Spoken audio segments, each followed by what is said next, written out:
Class 11 business studies chapter चल रहा था व्यावसायिक वित्त की स्रोत या sources of business finance. Part number 6 हम स्टार्ट करने जा रहे हैं, कंटिन्यू कर रहे हैं हम लोग। बैंकों द्वारा दिए जाने वाले ऋण व अग्रिम के स्वरूप या forms of loans and advances given by the bank. Bank जो हमको एडवांस में पैसा देता है या लोन देता है वो कितने रूप से हो सकता है। तो पहला दिया गया ऋण व अग्रिम, loan and advances first point है हमारा, तो इसको हम डिस्कस करते हैं लोन्स एंड एडवांसेस के बारे में। बैंक द्वारा ग्राहक के खाते में एक निश्चित अमाउंट जो होता है वो डाल दिया जाता है और उसको परमिशन होती है कि वो पैसा ले सकता है या निकाल सकता है। जितने भी अमाउंट का लोन उसने मांगा होता है पूरी रकम जो है ग्राहक के खाते में डाल दी जाती है और पूरे ही जो अमाउंट है उसके ऊपर इंटरेस्ट जो है कैलकुलेट किया जाता है। चाहे जो आदमी है जिसने लोन लिया है बैंक से वो अपने अकाउंट से पैसा बिल्कुल भी ना निकाले, परंतु उसके जो इंटरेस्ट उससे लिया जाएगा वो फुल अमाउंट पे लिया जाएगा। सामान्यतः इस प्रकार का जो लोन दिया जाता है बैंक के द्वारा वो पर्सनल गारंटी या व्यक्तिगत प्रतिभूति के आधार पर दिया जाता है। सेकंड है अधिविकर्षीय बैंक ओवरड्राफ्ट। अकाउंटेंसी के चैप्टर में हम बहुत डिटेल में इसके बारे में पढ़ चुके हैं, बैंक ओवरड्राफ्ट क्या होता है कैश बुक चैप्टर में। तो करंट अकाउंट से जितना पैसा हमारा अकाउंट में डिपॉजिट होता है उससे ज़्यादा पैसा निकालने की परमिशन का अधिकार जब हमको हो जाता है तो उसे हम बैंक ओवरड्राफ्ट कहते हैं। ये प्रकार का करेंसी लोन होता है, मुद्रा ऋण होता है जिसमें हम कैश बैंक से लेते हैं। थर्ड पॉइंट हमारा है विनिमय पत्रों को छूट पर बनाना और discounting of the bills of exchange. इसके बारे में बिल्स ऑफ एक्सचेंज चैप्टर हम लोगों ने किया है अकाउंटेंसी में, उसमें बहुत डिटेल में हमने पढ़ा है। अगर बिल्स ऑफ एक्सचेंज हमारा 2 महीने का है, 3 महीने का है, तो 2-3 महीने पहले ही हम बैंक से बिल्स ऑफ एक्सचेंज के पैसे ले सकते हैं। तो इसका मतलब बिल्स ऑफ एक्सचेंज के पैसे बैंक ने हमारे को एडवांस में दे दिए, या हम ये कहें कि उतना अमाउंट जो बिल्स ऑफ एक्सचेंज का बनता है उतना अमाउंट बैंक ने हमारे को एडवांस में दे दिया। अगला है हमारा कैश क्रेडिट, जिसे हम नकद साख बोलते हैं। बैंक एक निश्चित सीमा तक उधार हमारे को यहाँ पर दे देता है, कितने अमाउंट तक आप उधार ले सकते हैं, जिससे कि हम अपनी करंट नीड्स जो होती हैं, चालू आवश्यकताएं होती हैं, उनको हम पूरा कर सकते हैं। आवश्यकता के समय हम पैसा यहाँ से निकाल सकते हैं और जब हम मतलब ग्राहक अपना पैसा बैंक को लौटा देता है या उसके पास कहीं से पैसा आ जाता है तो वो चाहे तो अपना पैसा उधार का बैंक को वापस भी कर सकता है। नेक्स्ट हेडिंग हमारा है अन्य विशिष्ट वित्तीय संस्थाएं, अदर स्पेशलाइज्ड फाइनेंशियल इंस्टीट्यूशंस। विशिष्ट मतलब विशेष, विशेषज्ञ। फाइनेंशियल या वित्तीय का मतलब होता है पैसा देने वाली, जैसे कि हमें पैसा मिल पाता है तो उनके नाम अभी पर्याप्त हैं, आगे डिटेल में हम पढ़ेंगे। भारतीय औद्योगिक वित्त निगम, industrial finance corporation of India. भारतीय औद्योगिक साख निगम, जैसे पहले है भारतीय औद्योगिक इंडस्ट्रियल, उद्योग होता है इंडस्ट्री या फैक्ट्री जहाँ सामान बनता है उनको पैसे देने का। भारतीय औद्योगिक साख और विनियोग निगम, industrial credit and investment corporation of India. अगला है राज्य वित्त निगम, स्टेट फाइनेंशियल कॉरपोरेशन। उसके बाद है औद्योगिक विकास बैंक, जो इंडस्ट्रीज को लोन देते हैं, industrial development bank of India. राज्य औद्योगिक विकास और विनियोग निगम, state industrial development and investment corporation. और औद्योगिक पुनर्निर्माण निगम, इंडस्ट्रियल रिकंस्ट्रक्शन कॉरपोरेशन। सेवन्थ है भारतीय यूनिट ट्रस्ट ऑफ इंडिया। जीवन बीमा निगम, life insurance corporation of India. सरकार या फिर गवर्नमेंट, जिसमें कि सेंट्रल गवर्नमेंट और स्टेट गवर्नमेंट दोनों ही आ सकते हैं। अगला पॉइंट जो इसमें आएगा वो हमारा है ट्रेड क्रेडिट, या फिर जिसे व्यापारिक उधार या व्यापारिक साख भी बोला जाता है। कार्यशील पूंजी, वर्किंग कैपिटल, मतलब रोज़ के खर्चे के लिए जो हमारे को पूंजी चाहिए उसको प्राप्त जो करने का एक तरीका है ट्रेड क्रेडिट होता है हमारा। विक्रेता जो होता है, सेलर जो होता है, सेलर कंपनी जो सामान बेचने वाली कंपनी है वो क्रेता फर्म को उधार माल दे देती है। जैसे हमने पढ़ा था होल सेलर और रिटेलर के बारे में, तो ये बेचने वाली जो कंपनी है ख़रीदने वाली कंपनी को उधार सामान दे देती है और कहती है कि सामान जब बिक जाएगा तो 30-45 डेज़ के बाद आप हमारे को इसकी पेमेंट कर दीजिएगा।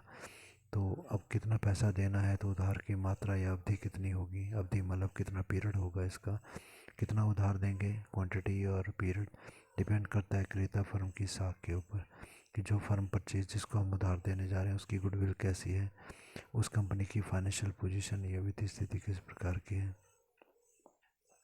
और इस प्रकार का जो उधार है, व्यापारिक उधार जो है ये देना विक्रेता फर्म की आर्थिक साधनों पर भी निर्भर करता है। जो फर्म उधार देने जा रही है उसके पास कितना पैसा है, उसके पास माल कितना स्टॉक में पड़ा हुआ है, उसको सामान जल्दी बेचने की क्षमता उसकी कितनी है, बाज़ार में कंपटीशन कितना है, और जो फर्म जिसको हम सामान देने जा रहे हैं मतलब क्रेता फर्म हमारी जो है उसकी गुडविल साख ख्याति कितनी है, उत्पाद या वस्तु या प्रोडक्ट जो हम बेचने जा रहे हैं उसकी क्वालिटी कैसी है, किस्म कैसी है, कितनी मात्रा में हम वो सामान दे रहे हैं, और मुद्रा बाज़ार की स्थिति या मनी मार्केट की कंडीशन कैसी है, इस पर भी ये निर्भर करता है। अगला जो टॉपिक है वो है हमारा अंतः कंपनी जमा या इंटर कॉर्पोरेट डिपॉजिट, जिसको हम ICDs बोलते हैं। एक कंपनी द्वारा दूसरी कंपनी को दिए जाने वाला अल्पकालीन या शॉर्ट टर्म फाइनेंस जो कि असुरक्षित होता है, इसके बदले में कोई चीज़ गिरवी नहीं रखी जाती। तो इंटर कॉर्पोरेट का मतलब हो गया कंपनियों के बीच में, एक कंपनी ने दूसरी कंपनी को एक थोड़े समय के लिए उधार दिया। इस पर ब्याज की दर जो होती है, इंटरेस्ट का रेट जो होता है, वो बैंक व अन्य ब्याज की दरों से ज़्यादा होता है। क्योंकि कंपनीज फिर ज़्यादा ब्याज पर क्यों लेती हैं उधार, तो इसमें दिया गया कि इसमें कोई कानूनी झंझट नहीं होता, no legal hassles are there, या फिर कोई लाल फीताशाही रट्टेपिज्म, यहाँ पर बहुत ज़्यादा कानूनी कार्रवाइयाँ भी नहीं होती हैं। अब इसकी ICDs हमारी जो है इंटर कॉर्पोरेट डिपॉजिट से अंत कंपनी जमा, इसकी विशेषताएं हम देखेंगे। पहला पॉइंट दिया गया, इस प्रकार के व्यवहार दो कंपनियों के बीच में होते हैं। This types of transactions are between two companies. ये जमाएँ असुरक्षित होती हैं और अल्पकालीन होती हैं क्योंकि कोई चीज़ गिरवी नहीं रखी जाती। So these deposits are unsecured deposits and short term. Third point है, अधिक जोखिम होने के कारण ज़्यादा रिस्क यहाँ पर होता है, इसलिए इन पर ली जाने वाली ब्याज की दर या रेट ऑफ इंटरेस्ट भी ज़्यादा होता है। Due to more risk the rate of the interest too is too much और मोर। फोर्थ पॉइंट है, इन जमाओं के लिए कोई कानूनी औपचारिकता या फॉर्मेलिटीज़ नहीं होती। There are no legal formalities for the deposits. पाँचवा पॉइंट है, इस प्रकार के लेन देन दलालों या एजेंट्स के माध्यम से किए जाते हैं। This transactions are perform through the brokers और एजेंट्स। सिक्स पॉइंट है, वित्तीय दृष्टि से कमज़ोर जो कंपनियां जिनके पास पैसा कम होता है, वित्तीय दृष्टि से कमज़ोर कंपनियां ही इन जमाओं को प्राथमिकता देती हैं। Companies who are financially weak give preference to ICDs, वही पैसा लेती हैं। अगला है, ये 3 महीने की जमाएं हो सकती हैं, 6 महीने के लिए हो सकती हैं, या मांग जमाएं, मतलब जब भी हम मांग करेंगे डिपॉजिट के ऊपर तो वो पैसा मिल जाएगा। दिस में भी 3 मंथ्स डिपॉजिट, 6 मंथ्स डिपॉजिट्स और कॉल डिपॉजिट्स। नेक्स्ट हेडिंग हमारा है वित्तीय विशिष्ट संस्था या संस्थागत वित्त और स्पेशल फाइनेंशियल इंस्टीट्यूशंस और इंस्टीट्यूशनल फाइनेंस। ऐसी संस्थाएं जो कि फाइनेंस उधार देने का काम करती हैं, और इंस्टीट्यूशनल फाइनेंस का मतलब कंपनियों को उधार देने का। स्पेशली जो इंडस्ट्रियल कॉरपोरेशंस होती हैं, फैक्ट्रीज इत्यादि होती हैं, तो विकासशील देशों में जो डेवलपिंग कंट्रीज़ होती हैं उनके आर्थिक विकास के लिए इनका बहुत ज़्यादा महत्व होता है। डेवलपिंग कंट्रीज़ को इंडस्ट्रीज़ को डेवलप करने के लिए पैसा चाहिए और ये स्पेशल फाइनेंशियल इंस्टीट्यूशन के द्वारा मिल जाता है।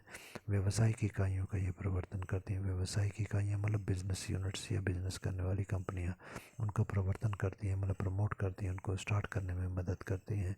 कंपनी की प्रतिभूतियाँ मतलब उनकी सिक्योरिटीज़ होती हैं। जब हम सिक्योरिटीज़ की बात करें तो उसका मतलब है कंपनी के शेयर्स और डिवेंचर्स का, या भी को ओपन करती हैं, अंडर राइटिंग करती हैं। अंडर राइटिंग के बारे में हम फॉर्मेशन ऑफ कंपनी के बारे में पढ़ चुके हैं। तो कंपनी के शेयर और डिवेंचर जो होते हैं उनमें ये सीधा ही इन्वेस्ट करती हैं। इन कंपनियों के शेयर डिवेंचर खरीद के और उनको ये पैसा देती हैं। जो कंपनीज अभी स्टार्ट हो रही हैं या डेवलप हो रही हैं उनको ये टेक्निकल सजेशंस, एडवाइस या तकनीकी सलाह भी देती हैं। इन्हें विकास बैंक या डेवलपमेंट बैंक इसी कहा जाता है कि कंपनीज़ की डेवलपमेंट में ये मदद करती हैं क्योंकि औद्योगिक विकास में ये मदद करेंगी।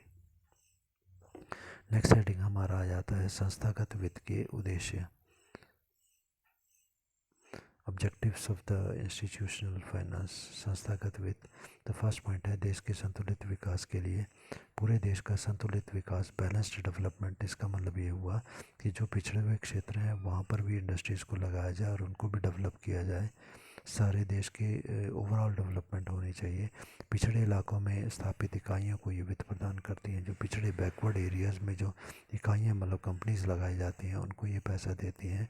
For the balance development of the countries, establishing the industrial units in the backward areas. उसके बाद में है सेकेंड पॉइंट, ये संस्थाएं उद्योगों की वित्त आवश्यकता को पूरा करती हैं। उद्योग मतलब इंडस्ट्रीज जो हमारी होती हैं, फैक्ट्रीज जो हमारी होती हैं, उनकी वित्त की आवश्यकता है मतलब धन की आवश्यकता को ये पूरा करती हैं। फाइनेंशियल इंस्टीट्यूशन और देश के संतुलित विकास में सहायता करती हैं। This institution fulfils the financial needs of the companies and for the balance development of the country. Third point है ये संस्थाएं प्राथमिकता के आधार पर, प्रायोरिटी कि किसको पहले पैसा देना है, उसके आधार पर उद्योगों को वित्त प्रदान करती हैं और देश के विकास में सहायता करती हैं। This organisations provide the financial assistance, financial assistance मतलब वित्तीय सहायता, धन की सहायता to the various firms on the priority basis, hence helps in development. Fourth point हमारा है ये पूंजी बाजार को स्थापित करती है। पूंजी बाजार मतलब जहाँ से कंपनीज को कैपिटल मिल सके, तो पूंजी बाजार को स्थापित करती हैं और उसको विकसित करती हैं। स्थापित करना होता है टू एस्टेब्लिश एंड विकसित करना होता है टू डेवलप। वो औद्योगिक कंपनियाँ कौन से होगी, इंडस्ट्रियल कॉरपोरेशंस, इंडस्ट्रियल ऑर्गेनाइजेशंस मतलब जो उद्योग होते हैं जहाँ पर कि किसी चीज़ का निर्माण किया जाता है। औद्योगिक कंपनियों के अंश शेयर्स और ऋण पत्रों के निर्गमन में सहायता करते हैं। इंडस्ट्रियल जो कंपनियां होती हैं, फैक्ट्री जो होती हैं, उसके शेयर और डिबेंचर को निर्गमन करना मतलब इशू करने में ये हेल्प करती हैं। These organizations provide help in establishing the capital market, developing them, help in issuing shares and debentures for the industrial undertaking। पाँचवा पॉइंट हमारा है निजी औद्योगिक इकाइयों में, प्राइवेट जो इंडस्ट्रियल कंपनीज होती हैं उनमें विदेशी पूंजी, फॉरेन करेंसी की अंतर्वाह, इनफ्लो व सहभागिता जो होती है, जिसे हम पार्टिसिपेशन बोलेंगे, को प्रोत्साहित या मोटिवेट करना।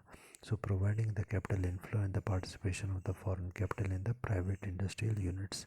प्राइवेट उद्योगों में पूंजी, विदेशी पूंजी भी लगे, उसका अंतर्वाह हो मतलब वो भी आए, और सहभागिता मतलब कंपनियों के साथ मिल करके कार्य करना। 6 पॉइंट आता है ये विशेषकर लघु उद्योग या छोटे उद्योगों को तकनीकी, टेक्निकल और वित्तीय सहायता प्रदान करती हैं। They provide technical and the financial assistant to specially small industries.